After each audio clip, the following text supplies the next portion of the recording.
اس کے ہاتھ میں وہ پیسے تھے جو عائشہ نے ابھی اسے دیے تھے، وہی پیسے جو میری محنت کی کمائی تھے۔ میں نے چلاتے ہوئے کہا کہ کون ہے یہ، بولو۔ عائشہ، اس سے پہلے کہ میرا ہاتھ اٹھ جائے سچ بولو۔ میری آواز غصے سے پھٹ رہی تھی اور دیواروں سے ٹکرا کر میرے کانوں میں گونج رہی تھی۔ عائشہ فرش پر بیٹھی سسکیاں بھر رہی تھی، اس کے بال ماتھے پر چپکے ہوئے تھے اور آنکھیں سرخ ہو چکی تھی۔ وہ لرزتے ہاتھوں سے میرے پاؤں پکڑنے کے لیے آگے بڑھی، مگر میں نے حقارت سے اپنا قدم پیچھے کھینچ لیا، یہ سوچے بغیر کہ وہ کتنی تکلیف محسوس کرے گی۔ وہ روتے ہوئے بولی کہ حماد، خدا کے لیے مجھ پر وہ تہمت نہ لگائیں جو میں نے خواب میں بھی نہیں سوچی۔ یہ گناہ نہیں ہے، یہ تو سراسر نیکی ہے جو میں آپ سے چھپ کر رہی تھی، کیونکہ مجھے آپ کے غصے سے ڈر لگتا تھا۔ اس کی آواز میں ایسی سچائی تھی جو میرے غصے کی دیوار میں درار ڈال رہی تھی۔ میں نے طنزیہ کہا لگایا کہ نیکی؟ آدھی رات کو ایک غیر مرد کو گھر بلا کر کھانا کھلانا اور اسے پیسے دینا نیکی ہے؟ عائشہ، میں نے کیمرے لگوائے تھے، میں نے اپنی آنکھوں سے تمہارے بیڈ روم تک جاتے دیکھا ہے۔ وہی جوتوں کے نشان جو اس دن فرش پر تھے وہ اسی کے تھے نا؟ عائشہ نے سر جھکا لیا اور ہچکیاں لیتے ہوئے بولی جی، وہ نشان اسی کے تھے۔ اس دن یہ جلدی میں آیا تھا کیونکہ اس کی ماں کی طبیعت بہت خراب تھی، اسے پیسوں کی سخت ضرورت تھی۔ میں نے اسے بیڈ روم میں اس لیے بٹھایا تھا کہ باہر گلی سے کوئی اسے دیکھ نہ لے، اور آپ اچانک آ گئے تو میں نے اسے پیچھے والی کھڑکی سے نکال دیا تھا۔ میں نے دوبارہ دھاڑ کر پوچھا کہ کون ہے یہ؟ عائشہ نے اس لڑکے کی طرف اشارہ کیا جو اب کھڑا ہو چکا تھا اور اس کی آنکھوں میں بھی آنسو تھے۔ اس نے کہا کہ حماد، یہ حسنین ہے، آپ کی بڑی بہن رضیہ بیگم کا بیٹا، آپ کا اپنا سگا بھانجا۔ میرے کانوں میں جیسے سائیں سائیں ہونے لگی۔ رضیہ بیگم، وہ بہن جو 10 سال پہلے گھر سے بھاگ گئی تھی، جس کا نام لینا میرے گھر میں گناہ سمجھا جاتا تھا، جسے میرے باپ نے آگ کر دیا تھا اور میں نے بھی غصے میں آ کر اس کی تصویریں جلا دی تھی۔ میں نے کہا کہ تم جھوٹ بول رہی ہو، رضیہ بیگم کا بیٹا یہاں کیا کر رہا ہے؟ میرا لہجہ اب کچھ دھیما ہو گیا تھا، مگر شک ابھی بھی باقی تھا۔ عائشہ نے صوفے پر پڑے اپنے موبائل سے ایک پرانی مڑی تڑی تصویر نکالی اور میرے سامنے کر دی۔ وہ رضیہ بیگم کی تصویر تھی، وہی بڑی بڑی آنکھیں اور وہی پیشانی، اور ان کے ساتھ یہ چھوٹا سا بچہ کھڑا تھا جس کا چہرہ اب اس نوجوان لڑکے سے ہو بہو ملتا تھا۔ عائشہ نے تفصیل بتاتے ہوئے گہری سانس لی کہ حماد، 2 ماہ پہلے میں بازار گئی تھی تو مجھے وہاں ایک عورت ملی جو لوگوں کے گھروں میں کام مانگ رہی تھی۔ ان کی حالت بہت خراب تھی، کپڑے پر پیوند لگے ہوئے تھے اور چہرہ مرجھایا ہوا تھا۔ مجھے لگا جیسے میں نے انہیں کہیں دیکھا ہے، پھر مجھے یاد آیا کہ ایک بار الماری کی صفائی کرتے ہوئے مجھے آپ کی ایک پرانی البم سے ان کی تصویر ملی تھی جو شاید جلنے سے بچ گئی تھی۔ میں نے جب ان سے پوچھا کہ کیا آپ رضیہ ہیں تو وہ پھوٹ پھوٹ کر رونے لگی۔ میں ساکت کھڑا اسے سن رہا تھا، میرے دل کے کسی کونے میں برسوں سے دبی ہوئی ممتا اور بہن کی محبت انگڑائی لینے لگی تھی۔ انہوں نے مجھے بتایا کہ ان کے میاں کے انتقال کے بعد سسرال والوں نے انہیں نکال دیا، اب وہ ایک چھوٹے سے کرائے کے کمرے میں اپنے بچوں کے ساتھ رہتی ہیں۔ حماد، یہ لڑکا دن بھر پڑھتا ہے اور شام کو مزدوری کرتا ہے تاکہ گھر کا چولہا جل سکے۔ رضیہ بیگم خود لوگوں کے گھروں میں برتن دھوتی ہیں، مگر وہ آپ کے ڈر سے گھر نہیں آتی۔ انہیں لگتا ہے کہ ان کا بھائی انہیں کبھی معاف نہیں کرے گا۔ میں نے انہیں اپنے گھر کا پتہ دیا اور کہا کہ جب بھی ضرورت ہو حسنین کو بھیج دیا کریں، میں اپنی بچت سے ان کی تھوڑی بہت مدد کر دیا کروں گی۔ عائشہ نے سچائی کا پورا دفتر کھول کر میرے سامنے رکھ دیا۔ وہ لڑکا بھانجا حسنین آگے بڑھا اور بھرائی ہوئی آواز میں بولا کہ ماموں، امی آپ کو بہت یاد کرتی ہیں، وہ کہتی ہیں کہ ان کا بھائی بہت غیرت مند ہے، وہ انہیں کبھی معاف نہیں کرے گا، مگر وہ روز رات کو آپ کی سلامتی کی دعائیں مانگتی ہیں۔ وہ گھڑی جو آپ نے دیکھی تھی وہ امی نے میرے ہاتھ بھجوائی تھی کہ تمہارے ماموں کی سالگرہ آنے والی ہے، اسے میری طرف سے دے دینا، مگر مامی نے کہا کہ اگر ماموں کو پتہ چلا کہ یہ میں نے دی ہے تو وہ شاید اسے توڑ دیں، اس لیے انہوں نے جھوٹ بولا کہ یہ ان کی طرف سے تحفہ ہے۔ میرے پیروں تلے سے زمین نکل گئی۔ میں نے جس عورت پر بد کرداری کا الزام لگایا وہ تو میرے ہی ٹوٹے ہوئے رشتوں کو جوڑ رہی تھی، وہ میرے گناہ کا کفارہ ادا کر رہی تھی اور میں اسے کیمروں کے ذریعے ذلیل کر رہا تھا۔ میں نے لیپ ٹاپ کی طرف دیکھا جو ابھی بھی میز پر پڑا تھا۔ اس کی سکرین پر عائشہ کا وہ چہرہ تھا جو اس یتیم بچے کو کھانا کھلا رہی تھی۔ میری آنکھوں سے بے اختیار آنسو نکل کر گالوں پر بہنے لگے۔ میں نے عائشہ کی طرف دیکھا، وہ ابھی بھی فرش پر بیٹھی تھی، مگر اب اس کی نظروں میں وہ خوف نہیں تھا بلکہ ایک گہرا دکھ تھا۔ میں نے لرزتی آواز میں کہا کہ عائشہ، مجھے معاف کر دو، اور اس کے سامنے گھٹنوں کے بل بیٹھ گیا۔ میں کتنا اندھا ہو گیا تھا۔ میں نے اپنی انا اور شک کے چکر میں تم جیسی نیک صفت عورت پر کیچڑ اچھالا۔ عائشہ نے کچھ نہیں کہا، بس اپنا چہرہ دونوں ہاتھوں میں چھپا کر زور زور سے رونے لگی۔ اس کی سسکیاں میرے کلیجے کو چیر رہی تھی۔ میں نے اس نوجوان لڑکے حسنین کو سینے سے لگا لیا۔ اس کے سر پر وہی مٹی لگی ہوئی تھی جس کے نشانات دیکھ کر میں نے اپنی بیوی کا جینا حرام کر دیا تھا۔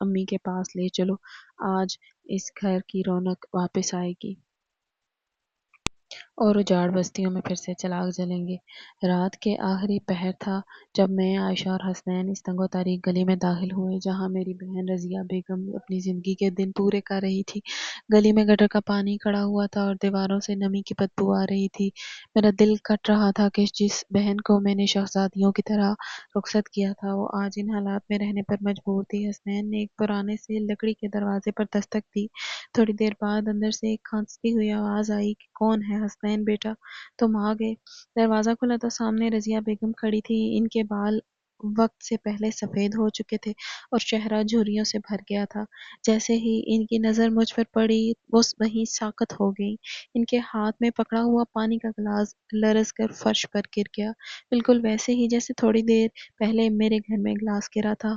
ان کے لہجے میں بے یقینی اور خوف تھا کہ حماد وہ شاید سمجھیں کہ میں ان سے لڑنے یا حسنین کو وہاں آنے سے روکنے آیا ہوں۔ میں نے بغیر کچھ کہے آگے بڑھ کر ان کے پاؤں چھو لیے اور دھاڑے مار کر رونے لگا۔ میں نے کہا کہ آپا مجھے معاف کر دیں، میں بہت گناہ گار ہوں۔ میں نے اپنی انا کی خاطر اپنی سگی بہن کو در بدر ہونے دیا، مجھے معاف کر دیں۔ آپا نے تڑپ کر مجھے اپنے سینے سے لگا لیا۔ ان کی ہچکیاں بند گئیں۔ وہ بولی کہ نہیں میرے بھائی، ایسا مت کہو، میں تو شرمندہ تھی کہ میں نے ماں باپ کا سر جھکایا، میں تمہارے سامنے آنے کی ہمت نہیں رکھتی تھی، اس لیے چھپ کر عائشہ سے ملتی تھی کہ کہیں تمہیں پتہ چلا تو تم اسے بھی گھر سے نکال نہ دو۔ عائشہ ایک کونے میں کھڑی یہ منظر دیکھ کر خاموشی سے آنسو بہا رہی تھی۔ آج اس کی خاموش محنت رنگ لائی تھی۔ اس نے نہ صرف ایک اجڑا ہوا گھر بسایا تھا بلکہ دو ٹوٹے ہوئے دلوں کو بھی جوڑ دیا تھا۔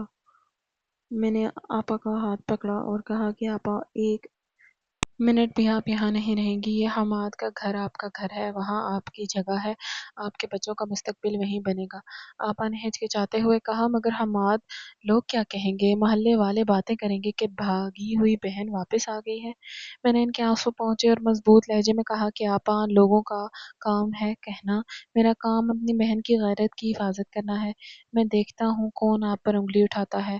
ہم نے اسی وقت ان کا مختصر سا سامان سمیٹا۔ ان کی ایک بیٹی اور ایک چھوٹا بیٹا جو وہیں چٹائی پر سو رہے تھے انہیں جگایا گیا۔ وہ حیرت سے اپنے ماموں کو دیکھ رہے تھے جن کا ذکر انہوں نے صرف کہانیوں میں سنا تھا۔ جب ہم اپنے گھر پہنچے تو صبح کی پہلی کرن پھوٹ رہی تھی۔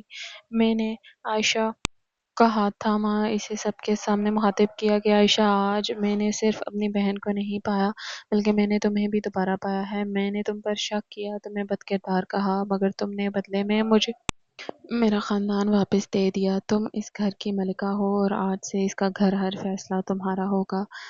عائشہ کے چہرے پر ایک پرسکون مسکراہٹ آ گئی۔ اس کی آنکھوں میں اب وہ خوف نہیں تھا جو پچھلے کئی دنوں میں دیکھ رہا تھا۔ کچھ عرصے بعد ہمارا گھر قہقہوں سے گونجنے لگا۔ رضیہ بیگم اب کچن سنبھالتی تھی۔ حسنین اپنی تعلیم مکمل کر رہا تھا اور میں جب بھی آفس سے واپس آتا تو مجھے وہ جوتوں کے نشانات یاد آتے جو مٹی سے بھرے ہوئے تھے، مگر اب وہ مٹی مجھے گندی نہیں لگتی تھی کیونکہ اس مٹی نے مجھے سچائی اور رشتوں کی پہچان کروائی تھی۔